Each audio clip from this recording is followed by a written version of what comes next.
Hello, this video is the history of France. Um, France is one of those European countries.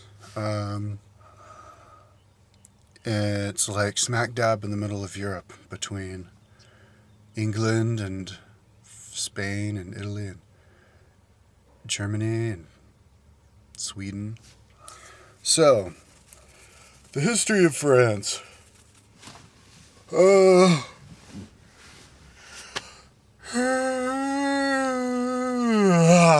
Okay. There were originally Neanderthals in France. I think they even found caves of Neanderthals in France with Neanderthal writing. So Neanderthal died out maybe 30,000 years ago, or something like that. But I think they intermixed a little bit with humans, so maybe there was a little bit of Neanderthal and modern day French. Yeah. And then there's some megaliths in France. Some of those big megaliths. There's this, I don't know what it's called or where it is, but there's this like 60-foot spire megalith that's fell down. It's like 4,000 or 5,000 years old or something. It's somewhere in France.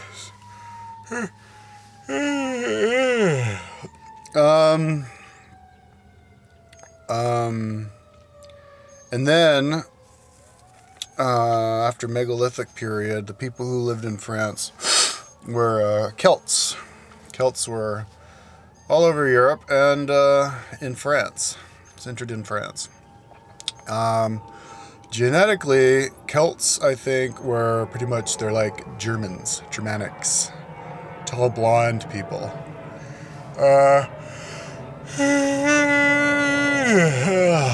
And they lived there with during when Julius Caesar went there. Julius Caesar went there in about 45, 48 BC. He was there for 8 years with his army of Romans, Italians. And the Italians described the Celts in France as being very, very ferocious. They liked to fight. And he has these books written that he wrote himself, all these books. I want to actually read them. I should read them. Turn them into MP3 files and listen to them, because they're all over the internet for free. You can just grab them. But he mentions all of the different Celtic tribes there and talks about them. I don't know what he says though, so I'm definitely gonna listen to that as soon as I can. He was a good historian, but yeah, they were really fierce, and they had like tactics that the Romans thought were quite like barbaric. Like they would oh man, what would they do? They would I can't remember, just barbaric type of stuff, like but anyways, they would fight in the nude, I think, kind of like the ones in England, and they'd put like woad on their face, like paint blue on their faces and stuff while they fight. It's kind of like the Celts of England have these really thick mustaches. Like that, there's that French cartoon Asterix on the guy with the big thick mustache and the long hair. So they would dress like. And they said they were really, really like taller, bigger than the Romans. Romans were like 5'7" average, the legionaries back then, and Julius Caesar. But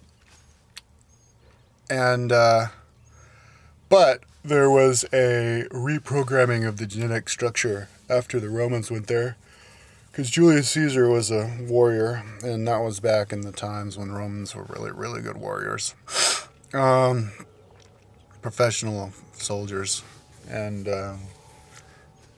they went out there and they didn't fuck around when they took over France. They killed tribe after tribe, and then they were besieging one big town, and he got all the other tribes to come in and help. So all the other tribes came in to try and help the tribe that they were sieging.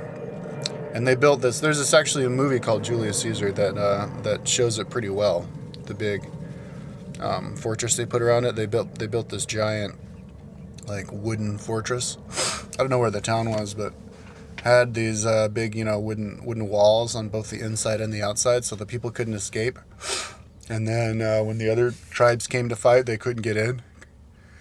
And so they defeated the tribes that came in to help. And then they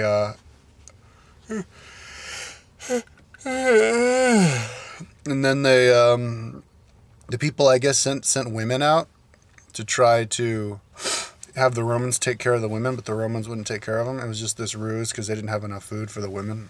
So the women, but then they wouldn't let the women back in the walls of their town, so the women died. I think like women and children. And then they went out and surrendered. And that was the end of France, and all of France, called Gaul back then, went to the Romans. And they brought the French king back. And you saw that in that movie, Julius Caesar, and also in the miniseries from HBO Rome, where they held, I can't remember the king's name, but they held him captive for like 3 years or something in Rome. And then they strangled him. They strangled him out there in public to death. And but they killed 1 million French people in those wars in the 8 years that Caesar was there. So then they, replaced him with the soldiers and stuff. So France itself kind of got reprogrammed into being more Italian blood. And then they spoke Latin for another 480 years until France or Rome fell, and then all of Rome fell, and France broke up into different tribes that were speaking, well, not tribes, but like kind of mini countries, more unified than it was before the Romans took over, that spoke all these different, or spoke crude Latin. So it was like Latin mixed in with the native, which then turned into the language of French, and then Spanish turned, crude Latin, and Spain turned into the language of Spanish, and Romania, and all these other, Italian, and all the other Latin, like Romance languages, which are really similar to each other, Portuguese. So Rome. It kind of tells you if you're familiar with the languages, the Romance languages. It tells you that Rome, how unified of a country Rome was, the Roman Empire, because those languages are so similar. And back then, there were probably even more similar than that, than the languages are now. So yeah, it was like a country. But after Rome fell, the country there were new countries. There were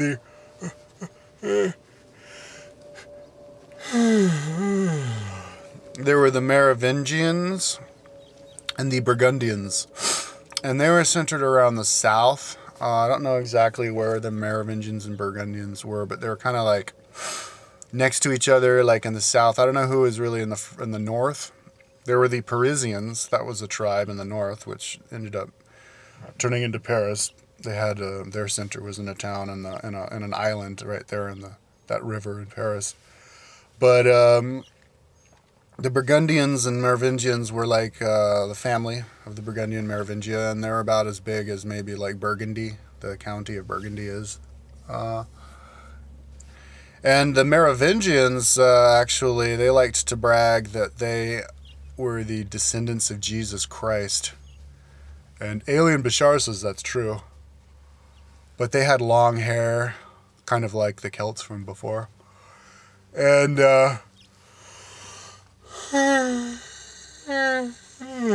and out of one of those lines, maybe it was the Merovingians, Then there were the Carolingians who took over kind of the area that the Merovingians were in.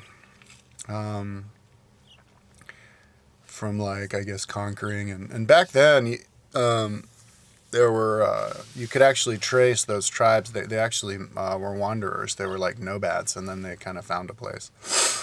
So then the Carolingians produced in the year 800 this dude named Charlemagne. Charles the Great. Charlemagne means Charles the Great in French. And he was a warlord who traveled all over France and Germany, and Switzerland, and maybe even like parts of Spain, kicking ass, just waging war. And he never lost a single battle. I don't know where his center was, where his capital city was, but I think he was kind of like moving all over the place.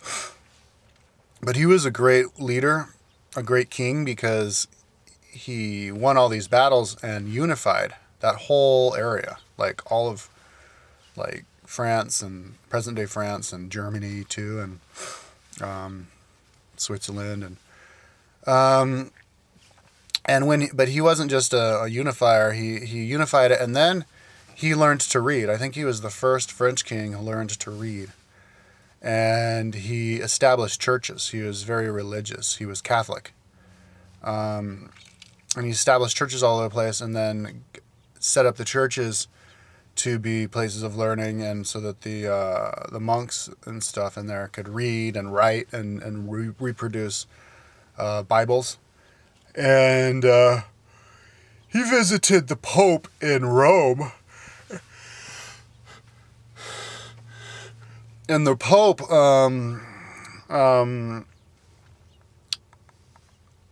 like told him that he was knighted him, told him he was the Holy Roman Emperor. He was like, "You brought back the Roman Empire, my son. Good for you. The new Roman Empire, the Holy Roman Empire."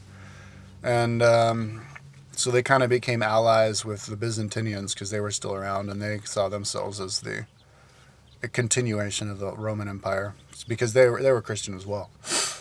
So it was kind of like a new Renaissance in the year 800 for Europe. And when Charlemagne died, and he was in power for like 40 years. When Charlemagne died, he died in the year, I don't know, remember what it was, but it was kind of in the beginnings of the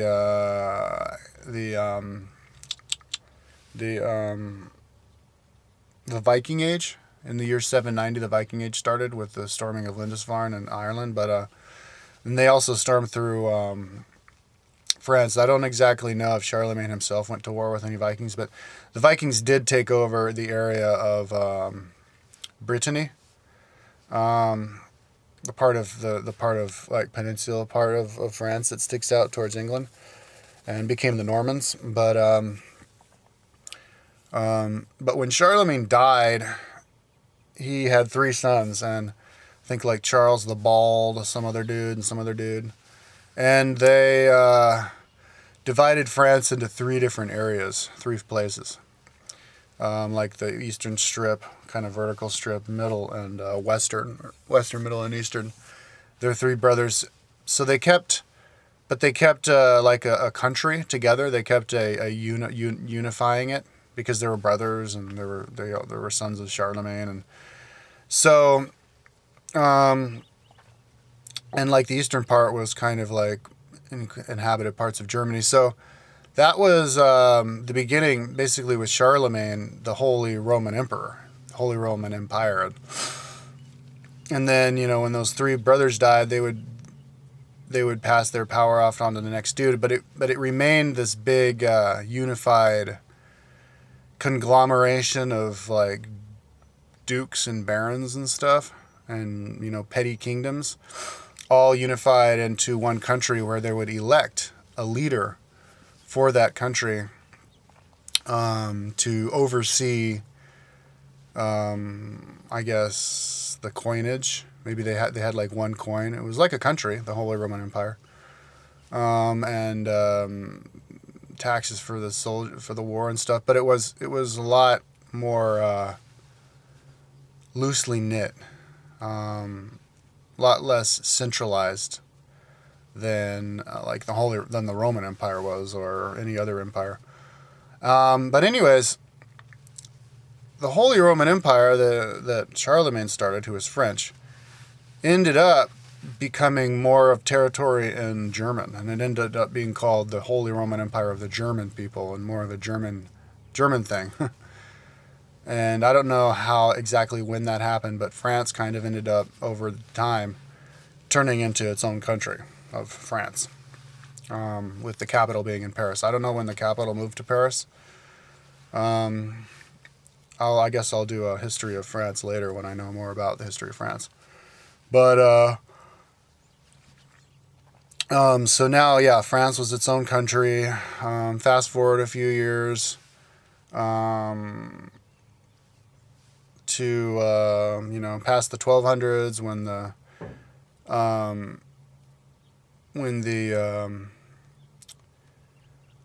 well, actually, yeah, I guess to the 1200s, 400 years in the future, up to the 1200s, the Crusades happened in the 1200s, early 1200s, and those were mainly led by the French, who sent the Crusades. I don't know what kings did it, but the Middle Easterners there, the Palestinians who were fighting the Crusades, fighting for Jerusalem against those Crusaders, called the Crusaders the Francos. They called them the French. It was mainly the French who, even though everybody sent Crusaders, Italy and England and everybody did, but I think the French did the most. And yeah, and then go fast forward another 100 years, you have the Black Death, and that ended serfdom because all the serfs died, and then they had more power to direct their where they work. And then go into the 1400s and the 1500s. I think the 1400s the printing press comes. 1500s they had some king who was, I guess, a young king, and he was kind of jockeying for position in France, in Europe, making friends with the English, and then saying, "Oh, I guess I'll be friends with the Holy Roman Empire." And then, but in the 1500s, it was Spain that was the number one country. And then, let's fast forward another 100 years, because I don't know anything that happened in then. This is just what I know about the history of France. Late 1600s, 1680s. You get this dude named Louis the 14th. Louis the 14th. He brought France into being the number one country in Europe. Before that, in the 1600s, Spain was the number one country in the 1500s until their armada. They lost their armada. They spent all their money creating an armada that sunk. Pretty much the whole thing sank when they tried to attack England. And they went bankrupt. And so then it was now France's turn to take over in England. And but France took over and became the most powerful country because this guy, Louis the 14th, actually unified the country. And this was the beginning of nationalism. It was the beginning of basically the boundaries of all the countries that exist now kind of became created about 1,000 years ago. But in 1680, even in the 1650s, all these different countries, they were kind of like smaller, you could say. It was kind of the same thing as countries today, but they were smaller. Like France was made up of an Italy, and England was kind of one country. England, Scotland. But it wasn't, the kings didn't have quite as much power. It wasn't like the Roman Emperor, where the empire has all the power. They did have a king of France, but there were lots of different, it was kind of like the Holy Roman Empire, with all the different counties being ruled by their guy. And Louis XIV wanted to unify all of France. Because I guess the reasoning behind that was if you unify it, all the people could speak one language. Back then, there were different dialects of French. Like Parisian was the France of today, but there were different dialects. It was kind of like different, kind of like the difference between French and Spanish. You would have French in the north, and the French in the south would be like a different language. So there's all these different languages that are like extinct now, and they got taken over by French, which was Parisian.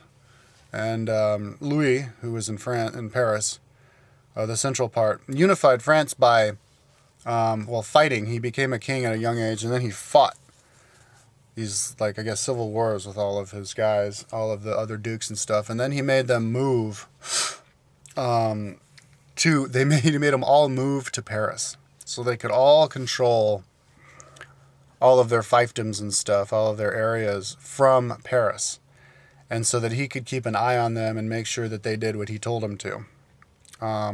So he had Versailles, the Palace of Versailles, built, which you can see in Google Earth. It's really big. It's like one of the biggest buildings in the world. It's not as big as the Pentagon, but it's got like 160 rooms. It took like 18 years to build, using 30,000 workers. It was like as big as the palace of Nero. Nero's palace is 160 rooms too. But it's this huge place, and all of the people, all of the dukes and stuff moved there. And he also commissioned the building of this dike, or not a dike, a causeway of a water causeway from the Mediterranean all the way through the country to the Atlantic Ocean, so they didn't have to go through the Strait of Gibraltar. And that was a big, big, big expensive thing. But he did that, and that helped the economy of France. And they won some wars, and anyways, it became like the richest country. They did a lot of trading. They were becoming an empire. Became the richest, most powerful country in Europe under Louis XIV, and the most centralized. Probably because it was the most centralized, because they were just using their resources as one big country. And but then after Louis XIV, there was like Louis XV and like Louis XVI. I don't know if there's anybody else in between, but fast forward 100 years to 1775. That is the beginning of America. That is the Revolutionary War in America. And France, they were making money with trade. With they owned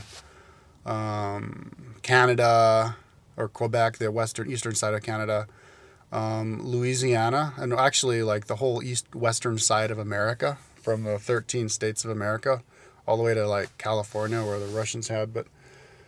And they were really rich. Napoleon sold that to Thomas Jefferson, though, but to fund his wars. But they had a big war with England back in like the 1770s or something, 60s or 70s. And then England and then America had their Revolutionary War, and France sent a lot of money to them to help. But France was having a lot of starting to have economic problems because they spent all their money on a lot of their money helping America. And there was 3 really, really cold winters in France, and there was not any grain, and they were kind of starving. And that system that Louis XIV set up was becoming decadent. Instead of being a group of really powerful like nobles in Versailles, controlling the whole country, they were basically just a bunch of really rich people who were living off of all the taxes and just living it up, and being totally separate from the rest of the people. Versailles was about 12 miles southwest of Paris, and Louis XIV built that way out there so that he could build a huge place and I guess be unbothered by the people. But it ended up not being good for the French people and for the power of the kings out there, because they were isolated, and they didn't, people didn't come in and visit them, have them at court. They didn't know the people, and they didn't know what was going on with the country, and they were just spending all the taxes and just living it up. There's a movie called Marie Antoinette starring Kristen Dunst that illustrates it really well. And they were just... Louis the 16th became king when he was 15. So he didn't really know what was going on. And he grew up like as a spoiled brat anyways. And his wife was a spoiled brat. She was the youngest of like 15 kids from the Queen of Austria, which I think, and then Marie Antoinette's brother became the Holy Roman Emperor, and so she was a spoiled little brat, the youngest of like 15 girls. Moved over to France, became the queen. So, anyways, yeah, by the age of like 15, they're king and queen of France, and they're just hanging out in Versailles, living it up, just partying all the time, and in this gigantic palace with huge grounds of perfectly cut trees. And she had her own house, her own palace next to the main palace. It was like her little getaway, and then a little hut, and this big forest with all these workers everywhere just trimming and taking care of it. And she would pretend that she was in her little like getaway forest, living amongst nature, dressing humbly, just in her own little world. It was like somebody died and went to heaven, and where you live in this place where you're the king, and everything you see is yours for as far as the eye can see, and there's servants everywhere serving you and giving you the best food and everything. And they were in La La Land, and I think they were king and queen for like 18 years, or for like 18 years or something, for like 13 years. Living that life. And then, they started to have problems and piss people off because they made a lot of bad decisions, not listening to the people who were poor, and continuing to spend money on the war in America, and not giving... He was still an absolute monarch, not giving power to the nobles. And I think the nobles and mainly the people, led by a guy named Robespierre, started a French Revolution where they stormed the Bastille, which was this big fortification of armament for the army in Paris, and then marched out to Versailles, like 12 miles, men, women, and children, demanding for bread. And I think actually there's a rumor where they said the people are starving. What's the queen gonna do? And she goes, let them eat cake. Like she didn't care. And then there was the other incident called that brought kind of her downfall, or showed how people were really starting to not like the queen and the king. What was it called? The silver jewel. It was worth like a $4 million jewel worth like 150 different like stones or something, or like 1,000 stones in it, diamonds and stuff. And Louis the 14th or Louis the 15th didn't even want to buy it. It was too expensive. Or the 16th. But then there was this cardinal who was tricked into saying, and like told him that, and he I guess he had the access to money for the country, and he was told that the queen wanted it, and so they brought out this prostitute to say hello to him and like kiss him and meet him, but it wasn't the queen, because he only met her once and he had like bad eyesight or something. So then she walked off. He was like, oh, okay, so I guess she wants it. So then he bought it, and then they of course ran out. Gave it to the queen, but it wasn't the queen. So then they took off, and anyways, They blame the royal family on that though, and they actually let the guy go off scot free. I think they busted the guy whose idea it was for the scam, but the dude who was duped, the cardinal who paid for it, they let him. They kind of made him out to be like an innocent victim of the royal family, just by showing that how aloof they were. You know, nobody even knew what they looked like. So they kind of had them as king, trying to decide. They're trying to take his power away from him, but he didn't want to lose his absolute power. And so they're trying to. They eventually made him sign a thing to make it a constitutional monarchy, where he wouldn't be absolute power, and he signed that, and he was that. But then he tried to escape with Marie Antoinette to Austria, to where her brother was the Holy Roman Empire, so that they could attack France with the army, with the other country's army, Austrian's army, and take over the country again to remain absolute power.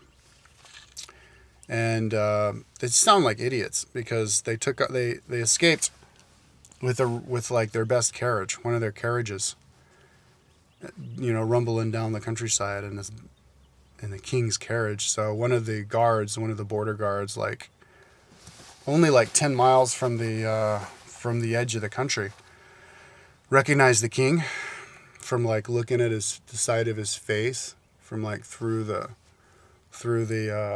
fence or something one time a few years beforehand, and also on his face on the coins.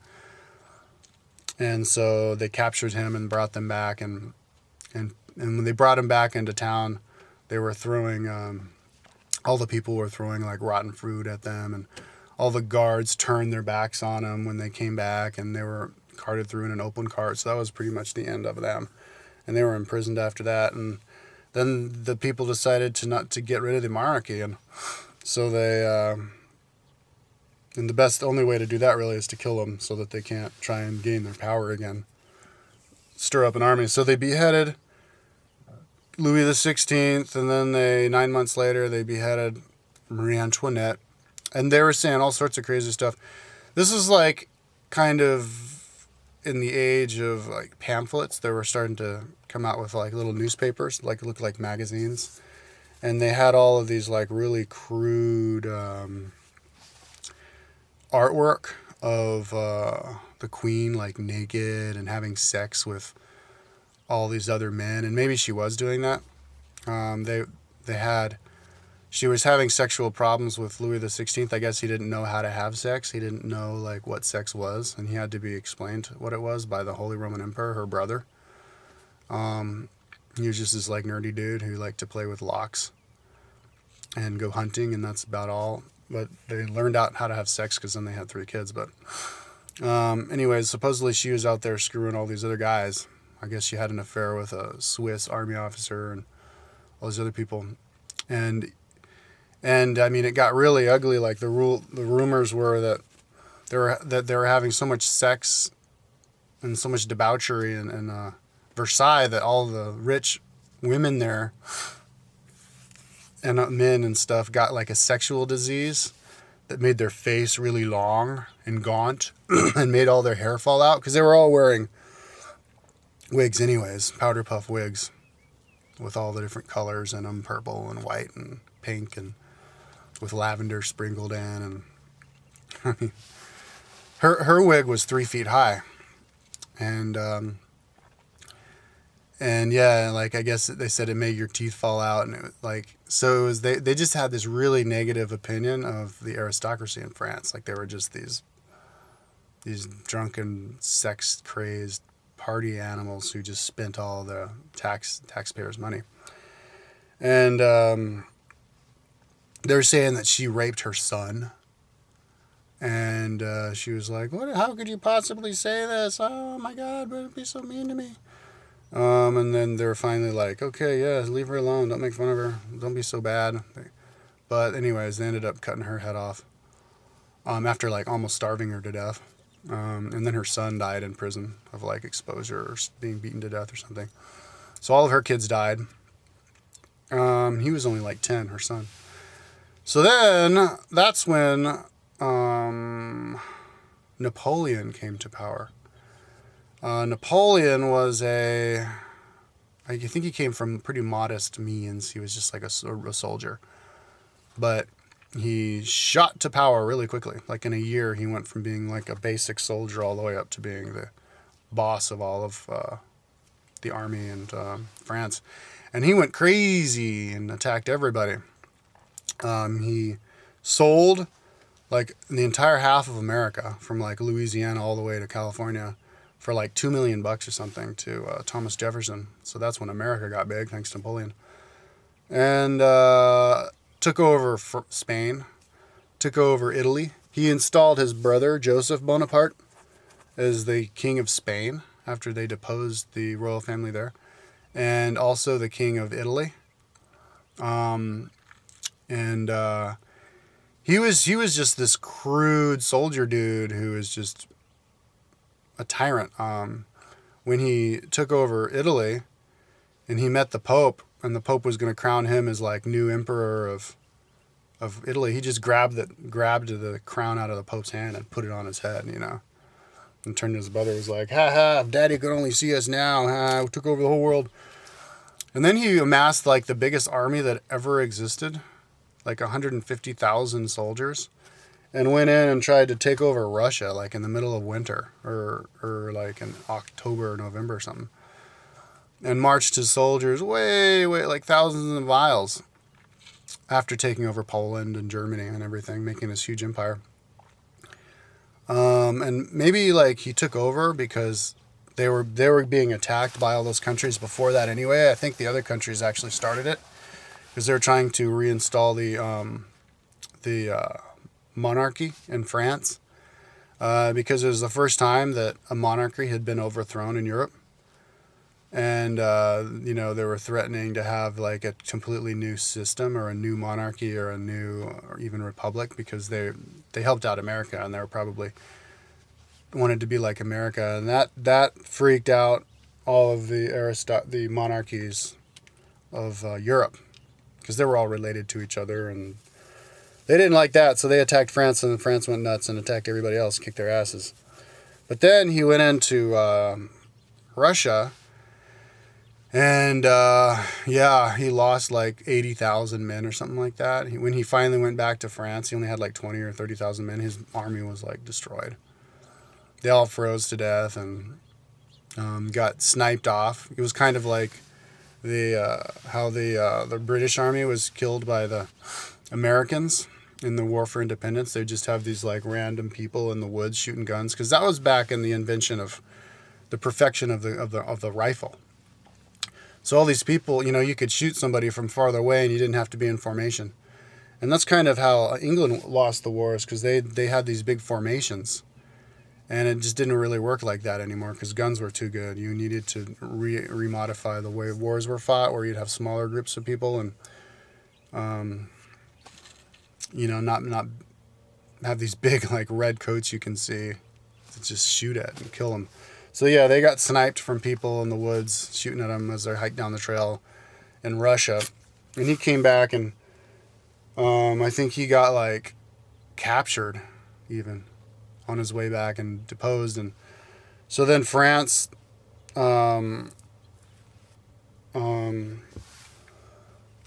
changed hands, and they put Napoleon back to Corsica. I think that's originally where he was from, the island of Corsica, which was a French holding. And but he escaped, and then he mustered up another army and then attacked Russia again, but was defeated at Waterloo. And then they put him back to Corsica again, and he never escaped, and he died out there. And the rumor of how Napoleon was actually a short guy, everybody thinks Napoleon was a little dude, it's because when they measured him after he died, they measured him in English inches, and English inches were bigger than French inches. So they thought he was 5'6" or something, when he was really 5'7". So he was really just average. But they thought he was little. So anyways, after Napoleon I think France went back into being a republic. I mean, a kingdom again. They got a new king in there, like maybe it was a relative of Louis the 16th or somebody like that. And then it was a kingdom, but I don't think that lasted very long. And then they went back to being a republic, a country. So, um, that was the early 1800s. And then, so all through the 1800s, France was,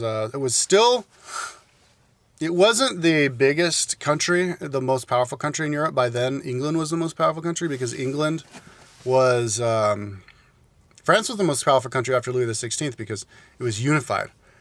And Germany was just kind of a patchwork. It was the Holy Roman Empire, lasted until 1806. So it was just a patchwork of all these other kingdoms who were kind of like, weren't unified, so they weren't as powerful as far as getting together ships to go trade and make money that way. And that's why Germany didn't become a big empire. And Netherlands wasn't very big. But anyways, England was taken over because they were the dudes who did the Industrial Revolution. They utilized all the inventions, the steam engine and spinning jenny, and fixed this, modified the steam engine and stuff. But France wasn't so far behind. So France was still the language of the French, and the empire of the French, language of the French, was still the number one language until World War I. Even though the French Empire, the English Empire was bigger, it was still like the language that the people, when the rich people get together, would speak. Up until World War I. And now French really isn't something that you could speak outside of French, you know. There's a bunch of like countries in Africa that speak French, like 13 countries or something. But all those people probably speak English anyway. So I think that's maybe one reason why the French are kind of pissed off, because their language isn't as big as it used to be. And they want to hang on to it, and they pretend they don't speak English because of that. And I think they're really proud also because they see themselves as having the best of like Northern Europe and Southern Europe, like the professionalism of Northern Europe, but the style of Southern Europe. But yeah. Anyways, then let's see.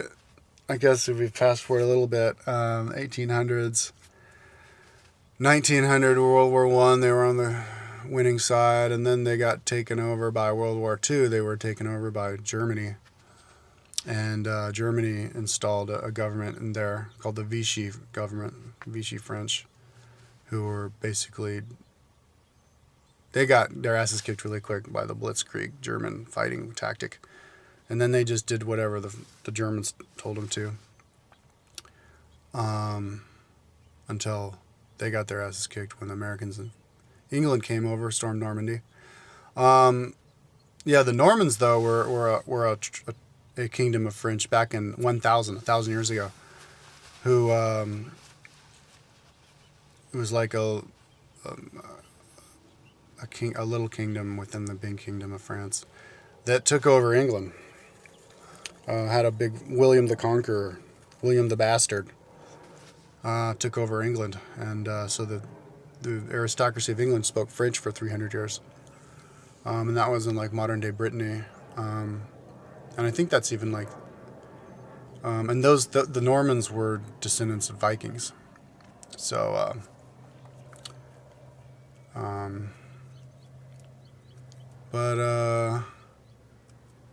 yeah, and then after World War II, they became a big kind of like a socialist country, I think, and they used nuclear power to get all their power, and they set off a whole bunch of nuclear bombs in their